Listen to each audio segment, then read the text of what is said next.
दोस्तों, क्या आपको पता है कि 1 अप्रैल 2021 से जो वर्किंग आवर्स हैं आपके 8 आवर्स से 12 आवर्स हो सकते हैं, क्योंकि हाल ही में लेबर मिनिस्ट्री ने एक प्रपोजल पेश किया है कि जो वर्किंग आवर्स हैं वो 8 आवर्स से बढ़ा करके 12 कर दिए जाएं। अगर ये पास हो जाता है तो 1 अप्रैल से जो वर्किंग आवर्स हैं वो 12 घंटे हो जाएंगे। तो दोस्तों, मैं आपको बताता हूं कि जो 8 आवर्स वर्किंग डे जो था वो कब से स्टार्ट हुआ, क्या उसका ओरिजिन था और इंडिया में ये कब लीगलाइज हुआ। 16th सेंचुरी में एक 8 आवर्स ए डे मूवमेंट चलाया गया, जो कि बहुत लंबे समय तक नहीं चला मूवमेंट, शॉर्ट टर्म मूवमेंट था। उसके बाद 1886 में जाकर के ये इंटरनेशनली लीगलाइज हुआ और 1 मई 1886 को जब ये हुआ तो 1 मई को हम जो है इंटरनेशनल वर्कर डे भी मनाते हैं। उसके बाद इंडिया में जो है ये लीगलाइज हुआ एक अमेंडमेंट के बाद की जो फैक्ट्री एक्ट था 1934, उसमें बाबा साहब अम्बेडकर ने जो है उसको 1946 में अमेंडमेंट के लिए पेश किया, जब बाबा साहब अम्बेडकर जो हैं लेबर मेंबर थे वाइसरी एग्जीक्यूटिव काउंसिल के। उस समय इसको अमेंडमेंट के लिए रखा गया, तब इंडिया में ये लीगलाइज हुआ 8 hours working day. Occupational safety health and working condition code के अंतर्गत जो प्रपोजल ड्राफ्ट किया गया है उसके पॉइंट इस तरह से हैं कि सबसे पहला पॉइंट तो यही है कि जो वर्किंग आवर्स हैं वो 8 आवर्स से बढ़ा करके 12 आवर्स कर दिए जाएं।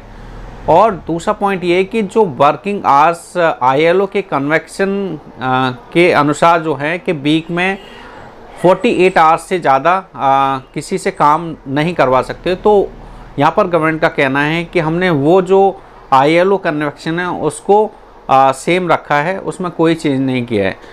दूसरा पॉइंट ये है कि जो ओवर टाइम होता था, पहले क्या होता था कि अगर 15 हाफ एन आवर से कम है तो उसको कंसीडर नहीं करते थे, तो अब 15 मिनट से भी ऊपर होगा तो उसको भी काउंट किया जाएगा ओवर टाइम में।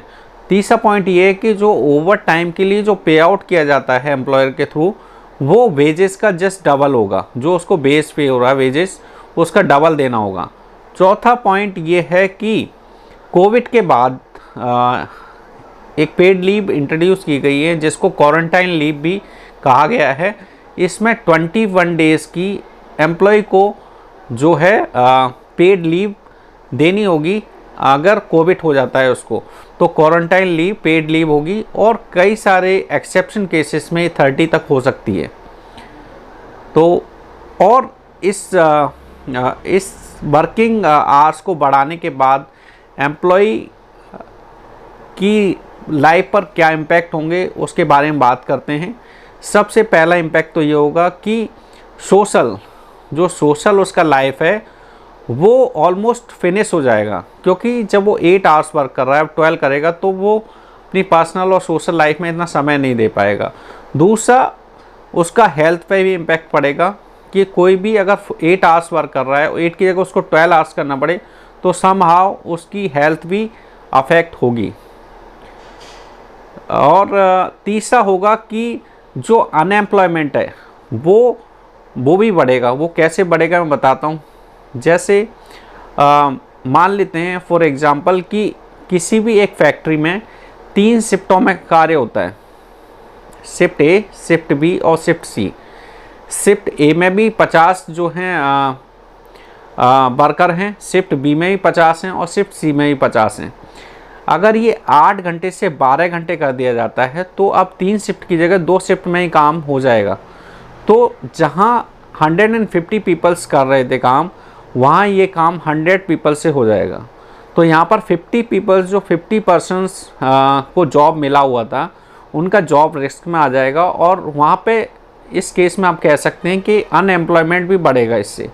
और एक पॉइंट ये है कि इस जनरेशन में generation on generation automation improve हो रहा है, इंक्रीज़ हो रहा है, बढ़ रहा है। उसके बावजूद भी जो 8 आवर्स थे वर्किंग के वो घटने चाहिए, क्योंकि ऑटोमेशन से जो है 10 लोगों का काम भी 5 वर्कर्स कर देते हैं। तो ऑटोमेशन जब इम्प्रूव हो रहा है day on day, year on year, तो ये जो वर्किंग आवर्स हैं ये कम होने चाहिए, ना कि बढ़ने चाहिए। लेकिन ये 8 आवर्स से 12 आवर्स बढ़ रहे हैं। तो सेम पॉइंट ऑफ टाइम अगर ग्लोबली हम कंपेयर करते हैं अदर कंट्रीज़ में इन 1 वीक के वर्किंग आवर्स की, तो जर्मनी में 28 आवर्स वर्किंग आवर्स का नियम है, और न्यूयॉर्क में जो है 33 आवर्स का है। यूएस, इज़राइल और रशिया में जो है 34 आवर्स, 36 आवर्स, 38 आवर्स है। स्वीडन, ऑस्ट्रेलिया और स्विट्ज़रलैंड में जो है 32 आवर्स का वर्किंग आवर्स का नियम है पर वीक, उससे ज़्यादा वर्क नहीं कर सकते। तो दोस्तों कमेंट बॉक्स में ज़रूर बताइए कि आपकी क्या राय है, अपना ओपिनियन ज़रूर बताइए। और दोस्तों अगर वीडियो आपको पसंद आता है तो लाइक कीजिए, और अभी तक आपने अगर मेरे चैनल को सब्सक्राइब नहीं किया है तो चैनल को सब्सक्राइब कीजिए, जिससे आपको नए अपडेट, नए वीडियोस मिलते रहें। थैंक्स फॉर वॉचिंग दोस्तों। जय हिंद।